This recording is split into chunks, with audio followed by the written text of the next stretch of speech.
Karena kata guru saya waktu saya belajar di India, orang bodoh bila mengetahui 50% penyakit penyebabnya, ibaratnya dia sudah memegang 50% penyembuhannya. Contoh, kita nggak kenal, kita nggak tahu obatnya apa, kita nggak tahu sakitnya apa, tapi kita tanya, kenapa kamu sakit sini? Oh, karena kita terlambat makan. Oh, berarti kamu penyebabnya adalah kamu harus makan yang teratur. Nah, orang yang mengetahui penyebab itu minimal memegang 50% kesembuhannya, pengobatannya. Nah, ini penting. Jadi tabib di sini bukan mengobati simptom, bukan mengobati sindrom, tapi kita etiologi, penyebab. Jadi itu nomor satu. Halo, assalamualaikum. Kembali lagi bersama channel Tabib TV. Jangan lupa klik tombol subscribe untuk berlangganan di channel ini.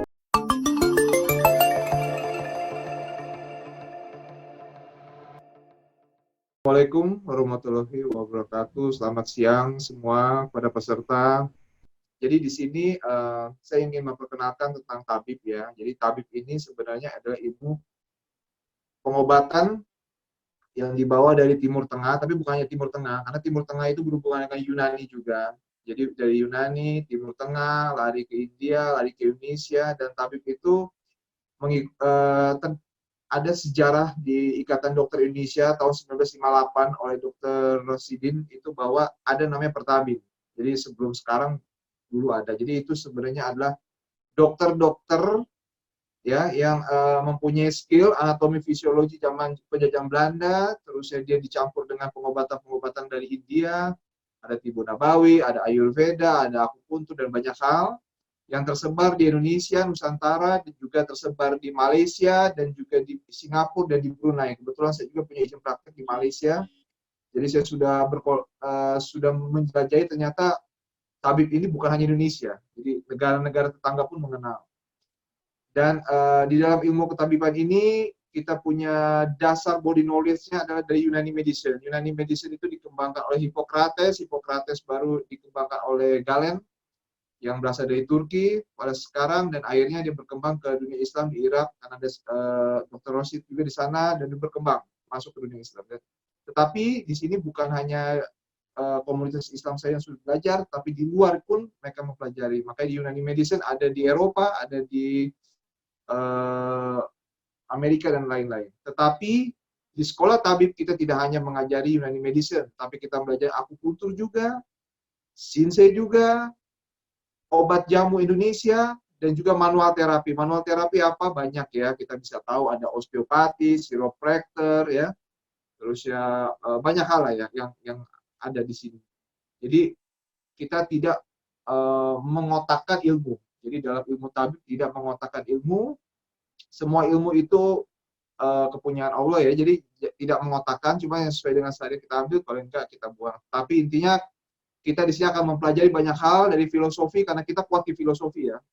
Seorang tabib itu kalau tidak mengenal filosofi dia bukan seorang tabib, karena tabib itu harus mengenal the root, jadi akar dari semua permasalahan. Satu, bukan filosofi dalam arti kata filsafat, jadi teori dasarnya.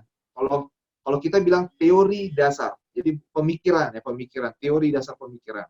Kedua adalah patogenesa. Patogenesa itu adalah perjalanan penyakit. Jadi kalau tadi teori dasar itu penyebab penyakit, mungkin kalau dalam kedokteran kita bilang etiologi ya, penyebab. Jadi ternyata kenapa orang ini bisa sakit? Oh ternyata teori dasarnya seperti ini, seperti ini, seperti ini, seperti ini. Ya. Dan dia mungkin dulunya punya mengalami suatu masalah seperti ini, penyakit, punya kebiasaan hidup yang jelek misalnya. Itu adalah etiologi, penyebab. Itu dari teori dasar. Jadi seorang pengobat dalam ilmu kedokteran Cina mengatakan Shinsei itu kan banyak hal, ada tiga golongan. Nah, ya, ibaratnya ada beberapa tiga step. Tapi yang paling penting di ilmu tabib mungkin nih kita modif lagi dari TCM. Jadi kalau seorang dokter tingkat pertama dia bisa mengobati simptom. Simptom itu apa? Gejala penyakit. Gejala penyakit. Dokter kedua apa? Dia bisa mengobati yang lebih dalam lagi, yang lebih hebat lagi, yaitu mengobati sindrom. Jadi organnya kita obati. Organ dalamnya kita obati. Nah, dokter yang paling unggul itu kita adalah mengobati apa? Penyebab. Karena kalau kita bisa mengobati penyebab, ya insya Allah semua penyakit bisa hilang. Tapi kalau kita hanya mengobati simptom dan sindrom tanpa melihat penyebabnya, penyakit itu akan datang berulang. Jadi di dalam tabib ini yang kita tekankan satu, apapun penyakitnya, apapun gejalanya, kita harus lihat penyebabnya. Walaupun penyakitnya sama, walaupun orangnya sama ya, dia menghantam, misalnya contoh, hari ini saya kena flu, besok kena flu lagi, tapi penyebab triggernya berbeda, otomatis pengobatannya berbeda. Disinilah yang kita akan buka wacana ini. Jadi di dalam sekolah tabib ini kita mengajari bahwa bukan Anda mengerti bagaimana obatnya, tapi Anda tidak perlu, maksudnya tidak hanya mengenal obat dan penyakitnya, tetapi Anda harus tahu penyebab. Karena kata guru saya waktu saya belajar di India, orang bodoh bila mengetahui 50% penyakit penyebabnya, ibaratnya dia sudah memegang 50% penyembuhannya. Contoh, kita nggak kenal, kita nggak tahu obatnya apa, kita nggak tahu sakitnya apa, tapi kita tanya, kenapa kamu sakit sini?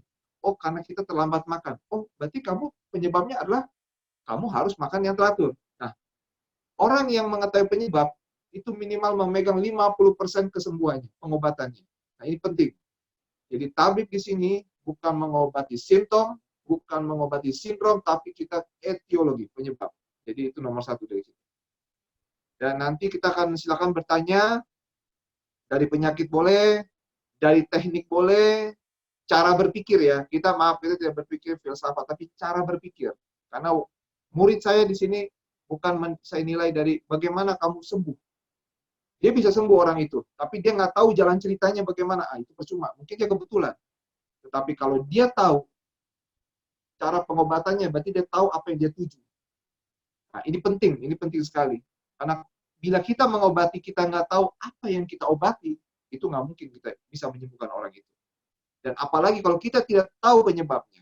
Nah, ini penting sekali untuk para praktisi atau orang awam, kita harus tahu penyebab.